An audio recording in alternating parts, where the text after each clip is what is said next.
Durante siglos, las montañas gallegas han susurrado secretos que los hombres prefieren no escuchar. Entre sus nieblas espesas y caminos olvidados, hay historias que se niegan a morir. Y una de las más escalofriantes es la del lobisome de Allariz, un nombre que aún hoy hiela la sangre de los ancianos que recuerdan. No se trata de una leyenda cualquiera. Esto ocurrió, y no hace tanto tiempo.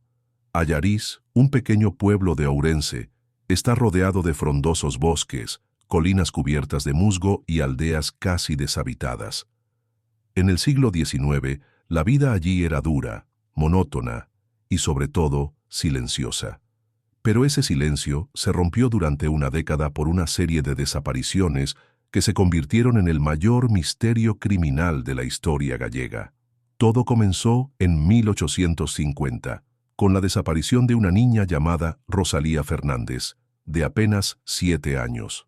La pequeña vivía con sus padres en una casa de piedra a las afueras del pueblo.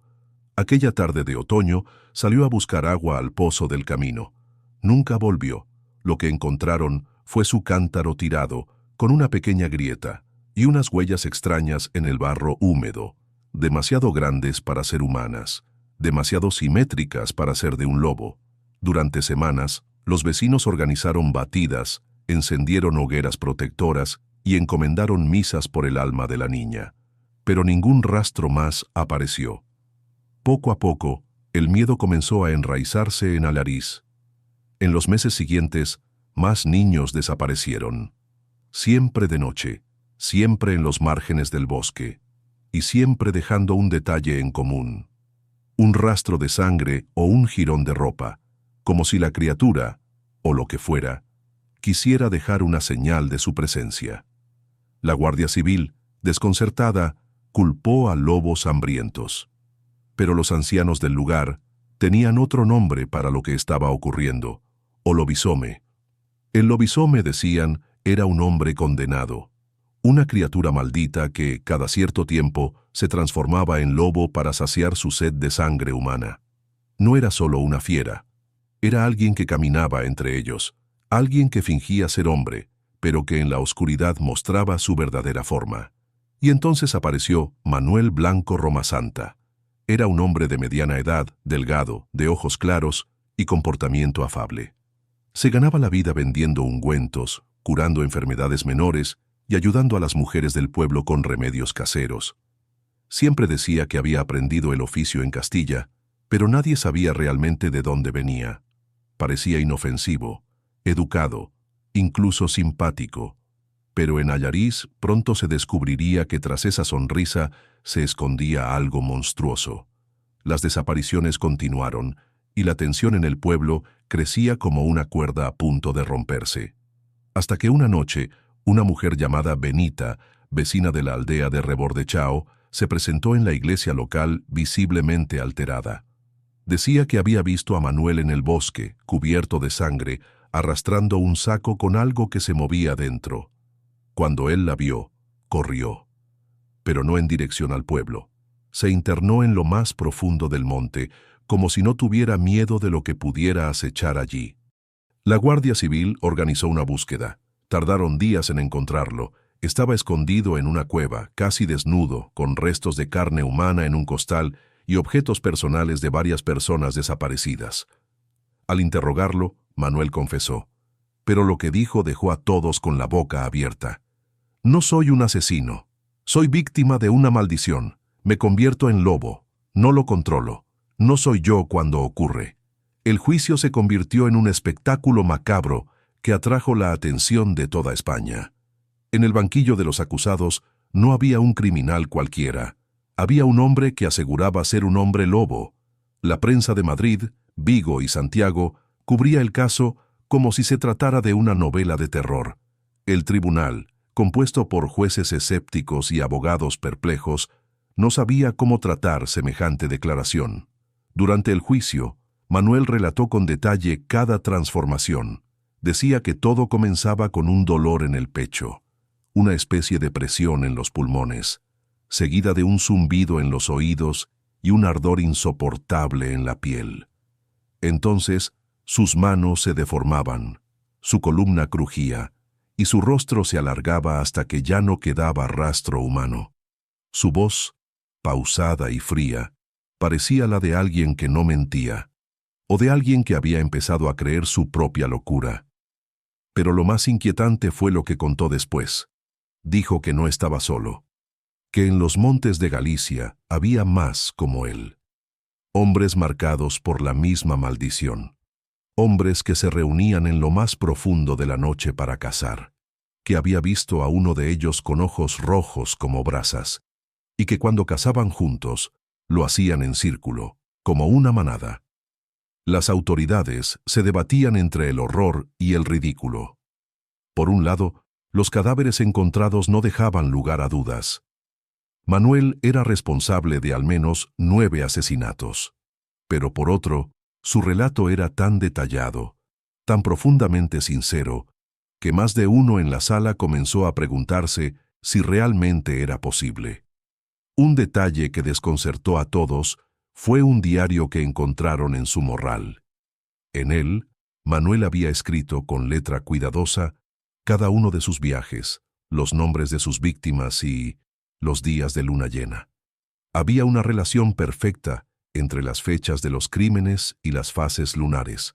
Incluso había dibujos, garabatos de figuras a medio transformar, rostros alargados y ojos vacíos. Aquello ya no parecía solo la mente perturbada de un asesino. Era algo más. Cuando el tribunal lo sentenció a muerte, la reina Isabel II conmutó su pena a cadena perpetua. Alegó que el caso debía ser estudiado por la medicina, no castigado por la justicia. Manuel murió en prisión, años después, sin dejar nunca de repetir la misma frase. Yo no maté, fue la bestia, yo solo soy su carcasa. Pero la historia no termina ahí. Años después de su muerte, pastores de la zona comenzaron a encontrar animales muertos en los mismos lugares donde Manuel decía haberse transformado. Algunos de los cadáveres estaban completamente vacíos, como si algo les hubiera succionado hasta la última gota de sangre. Y en uno de esos lugares, un niño recogió una pequeña medalla de plata. Esa medalla hallada por el niño en los montes de Allariz causó revuelo, pues llevaba grabado nombre y apellidos, Manuel Blanco Romasanta. Nadie sabía cómo había llegado hasta allí.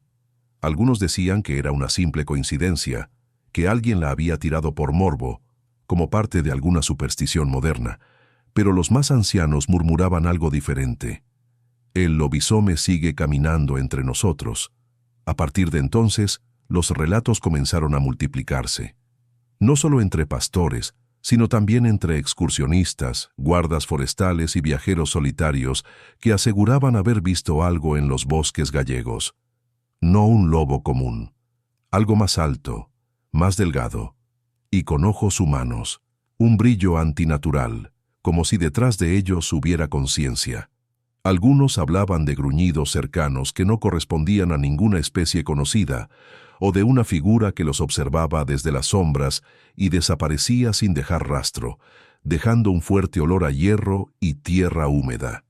Una de las historias más inquietantes ocurrió en 1913, cuando un forastero llamado Donato Ferreira, de origen portugués, se instaló en una cabaña a medio camino entre Allariz y Shinzo de Limia. Donato era cazador y curtidor de pieles, hombre de campo, de carácter reservado, pero sin malas intenciones aparentes. Una noche de invierno, bajó al pueblo tambaleándose, cubierto de arañazos, con la ropa desgarrada y una expresión de puro terror. Solo repetía una frase, una y otra vez. No era un lobo, era un hombre con dientes de bestia. Días después, algunos hombres del pueblo subieron a su cabaña. La encontraron destrozada. Había marcas de garras en las paredes de madera y una enorme mancha de sangre seca en el suelo. Donato abandonó Galicia poco después y jamás se volvió a saber de él. La gente comenzó a decir que había visto al mismo ser que antaño habitó el cuerpo de Romasanta, que el lobisome había vuelto, o que, en realidad, nunca se había ido. Con el paso del tiempo, el caso de Manuel Blanco Romasanta fue estudiado desde múltiples ángulos. Antropólogos, psiquiatras y criminólogos intentaron explicarlo.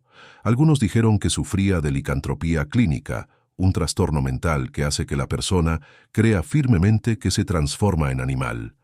Otros defendían que era esquizofrénico. Pero había detalles que no encajaban con ninguna patología conocida. Por ejemplo, el hecho de que sus víctimas fueran asesinadas con una precisión quirúrgica. Los cuerpos estaban desmembrados, sí, pero con cortes limpios, casi como si alguien los hubiera diseccionado. Algunos médicos forenses de la época compararon los restos con los de animales cazados por depredadores expertos. Además, los testigos que sobrevivieron a sus ataques, muy pocos, coincidían en describirlo como una figura híbrida, parte humana, parte bestia. Uno de esos testigos fue Eloy Carballeira, un joven aprendiz de herrero que en 1852 se perdió en el bosque cuando regresaba de entregar una pieza en la aldea vecina. Juró que vio a un lobo caminando en dos patas, con las costillas marcadas y un rostro donde todavía se intuía una mirada humana. Eloy escapó de milagro y vivió hasta los 83 años. En su vejez, aún recordaba aquel encuentro con lágrimas en los ojos y voz temblorosa. El terror que sembró Romasanta fue tan profundo que incluso en el siglo XX su nombre seguía siendo tabú en muchas casas gallegas. Las abuelas advertían a sus nietos que no salieran por la noche porque el lobisome podía estar despierto, y lo curioso es que con cada generación seguían apareciendo nuevas historias. En 1974, un grupo de investigadores de fenómenos paranormales viajó a Galicia para recopilar testimonios sobre el caso Romasanta.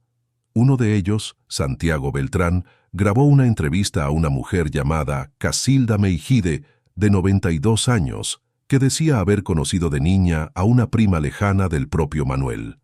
Casilda aseguró que el linaje de los Romasanta estaba marcado por una sombra antigua, una especie de maldición heredada. Su abuela le había contado que un ancestro de Manuel había hecho un pacto con una criatura del bosque para salvar a su familia de una plaga, y que desde entonces, cada ciertos años, nacía uno con la marca del lobo.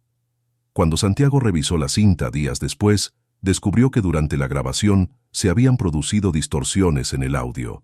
Un zumbido bajo, persistente, como un gruñido lejano, acompañaba toda la voz de Casilda.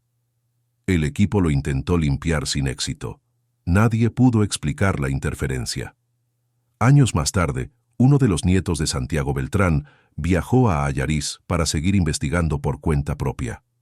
Se llamaba Julio y era periodista. Quería escribir un libro sobre el caso, pero lo que descubrió fue mucho más inquietante de lo que esperaba. Julio contactó con descendientes lejanos de Romasanta, ahora dispersos por Galicia y León.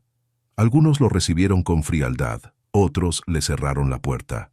Uno de ellos, sin embargo, accedió a hablar. Un anciano llamado Ramiro Blanco, que vivía en una casona ruinosa en las afueras de Bande. Ramiro era parco en palabras, pero cuando Julio le mencionó el nombre de su antepasado, el viejo se quedó en silencio largo rato.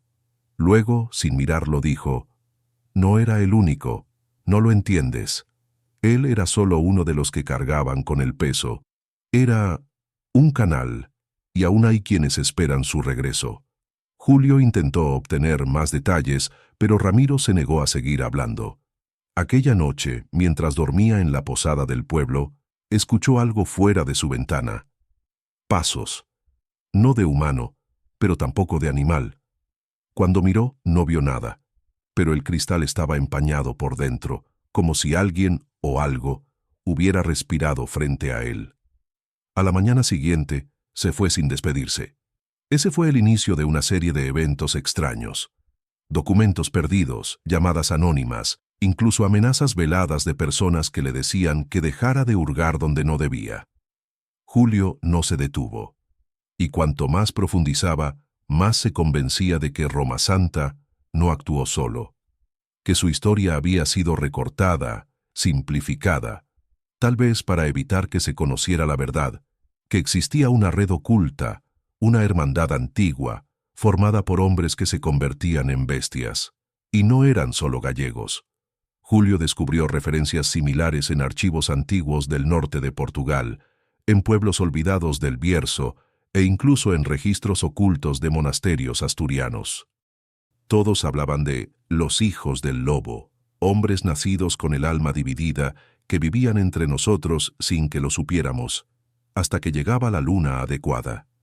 Julio estaba cada vez más obsesionado, su libro crecía, pero también su paranoia. Empezó a sufrir insomnio, a ver sombras en los espejos, a escuchar aullidos donde no los había. Su familia intentó convencerlo de que lo dejara, pero él ya no podía parar. Y entonces, desapareció. Julio Beltrán desapareció el 14 de noviembre de 1997. Había viajado nuevamente a Allariz con intención de visitar una zona del bosque donde, según unas notas encontradas en los diarios originales de Roma Santa, se reunía la supuesta hermandad de los hombres bestia. Nadie supo con certeza a dónde se dirigía, pero lo último que se supo de él fue un mensaje de voz enviado a su esposa desde una cabina telefónica del pueblo.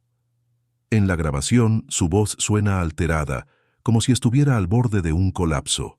Dice: «No estoy loco. Ellos existen. Hay señales, símbolos en los árboles.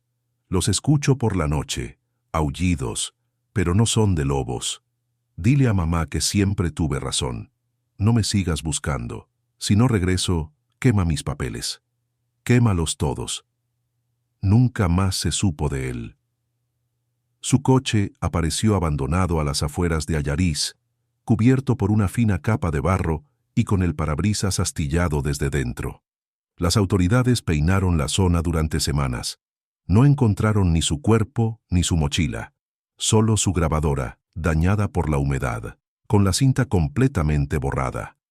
Sus notas, sin embargo, sí llegaron a publicarse. Su hermano menor, periodista también, logró reconstruir parte del manuscrito y lo presentó como una novela de ficción. Pero quienes conocieron a Julio sabían que para él no era un cuento. Era una advertencia. Y entonces, en 2003, ocurrió algo que lo cambiaría todo. Un grupo de arqueólogos que realizaban excavaciones en un bosque cerca de la aldea de Vilar de Santos encontró una estructura de piedra semicircular, oculta bajo la vegetación. Era una especie de santuario antiguo, rodeado de árboles con marcas en la corteza, símbolos que coincidían con los que Julio había descrito en su cuaderno. En el centro del círculo había un pozo profundo y seco, y junto a él, huesos.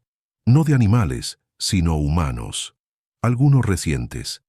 El hallazgo se mantuvo en secreto durante semanas. Se clasificó como yacimiento de interés antropológico y se cerró el acceso al público.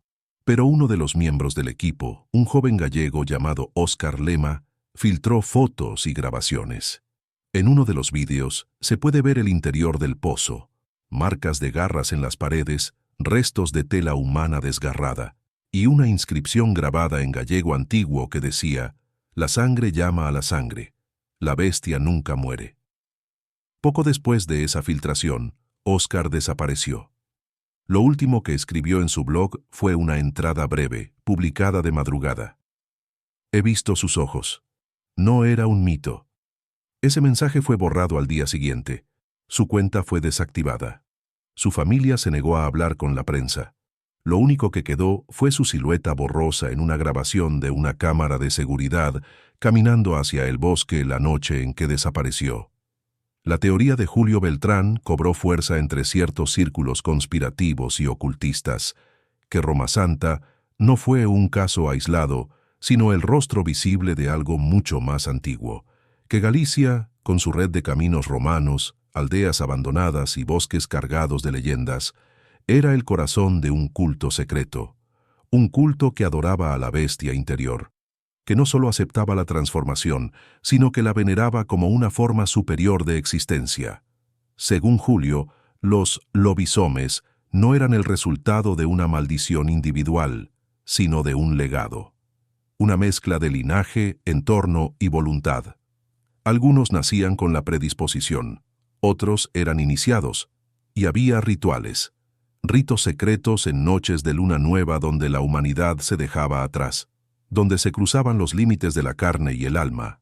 Una vez se entraba en el círculo, no había vuelta atrás.